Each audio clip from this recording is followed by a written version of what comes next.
C'est notre thème aujourd'hui. Alors, comment est-ce qu'on bannit le mot problème? Parce que quoi qu'on en dise, même quand on est en train de faire quelque chose de positif, même quand on a une bonne nouvelle, on a tendance à dire c'est devenu psychologique, on parle, et puis on parle de plein de belles choses, et puis c'est comme si c'est une obligation de terminer par oui, mais le problème c'est que. Observez la manière dont vous parlez, observez comment les gens parlent autour d'eux. Même quand ils ont une bonne nouvelle, on dirait qu'ils se sentent obligés de terminer par mais le problème c'est que. Alors, pour bannir le mot problème, je suggère 3 mots que vous pouvez utiliser pour pouvoir changer votre vocabulaire, parce que quoi qu'on en dise, nos mots reflètent nos pensées. Et à partir des mots, ce sont les actions qui prennent le relais. Donc, choisissez ces 3 mots, situation, 2 challenge et 3 opportunités. Par exemple, au lieu de dire « Oh là là, j'ai un problème », choisissez de dire « J'ai une situation qui est présente dans ma vie, voici la situation », au lieu de dire « Voici le problème ». Ensuite, lorsque c'est vraiment une difficulté pour vous, utilisez le mot challenge, parce que plutôt que d'utiliser le mot problème, utilisez le mot challenge, parce que ça va vous, d'une part, redéfinir ce que cette situation veut dire pour vous, ce que ce mot problème veut dire pour vous. Vous allez en faire un challenge, c'est-à-dire qu'il va venir vous chercher au plus profond pour que vous puissiez réagir d'une manière qui va venir changer les donnes.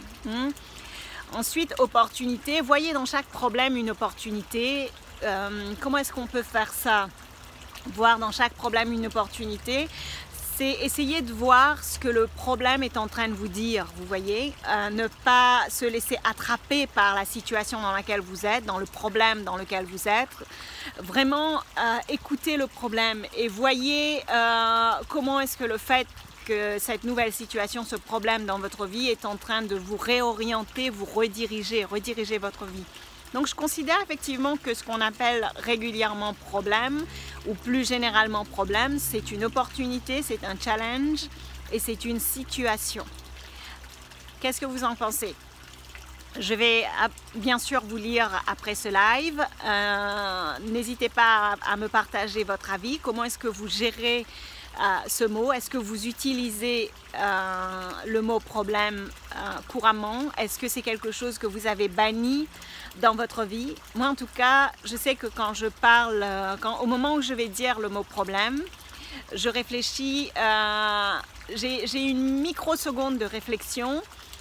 Parfois quand je l'ai dit, j'ai cette... je ne me fais pas cette réflexion, je ne me juge pas, mais je note consciemment que j'ai employé le mot problème et j'essaye de comprendre est-ce que je l'ai appliqué à juste titre ou pas. Est-ce que j'ai fait un abus de langage ou pas? Parce que bien souvent, on fait un abus de langage quand on parle problème. N'est-ce pas? Alors, le petit colibri, bonjour. S'il y a problème, il y a plusieurs solutions. Il y a toujours, n'est-ce pas, une solution au mot problème? Non? Comment est-ce que vous définissez le mot problème? C'est quoi un problème pour vous?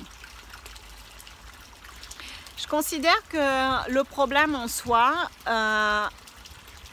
on lui donne le mot problème, on lui donne une définition problématique parce que on n'a pas assez regardé. Bien souvent, à l'intérieur même du problème, on a la solution.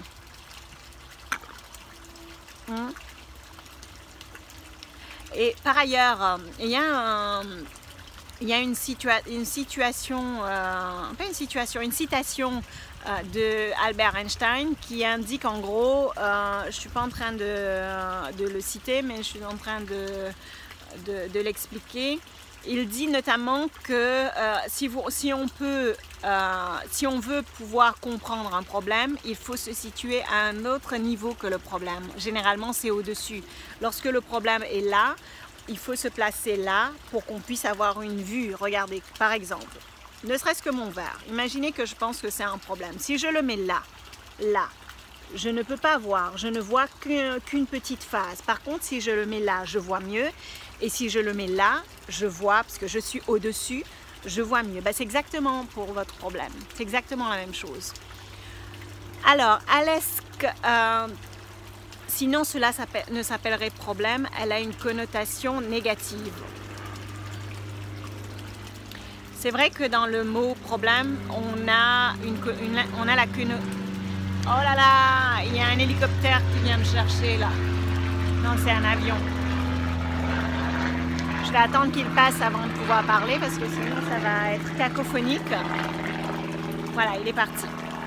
Sinon, cela ne s'appellerait pas problème et elle a une connotation négative. Exactement, une des raisons pour lesquelles je traite ce sujet, c'est-à-dire de bannir le mot problème, parce que justement, ça permet de contrer la connotation négative du mot problème. Parce que quand on parle problème, psychologiquement, on tend à associer problème à la négation, à la peur, à difficulté. Alors qu'en changeant la manière dont on s'exprime, en employant par exemple les 3 possibilités que j'ai offertes, c'est-à-dire situation, challenge et opportunité. Utilisez ces 3 mots à la place du mot problème. Vous allez voir comment est-ce que ça va changer votre état d'esprit face à un problème. Vous voyez? Alors, effectivement, sinon cela ne s'appellerait pas problème. Elle a une connotation négative, ça je l'ai traité. Le problème, c'est plutôt un tremplin pour une élévation. Exactement, c'est ce qu'on appelle une opportunité à l'escroc. J'aime bien ce que tu écris. Voir dans le mot problème une opportunité, parce que dans chaque problème, il y a les germes de la solution, il y a les germes de l'élévation, il y a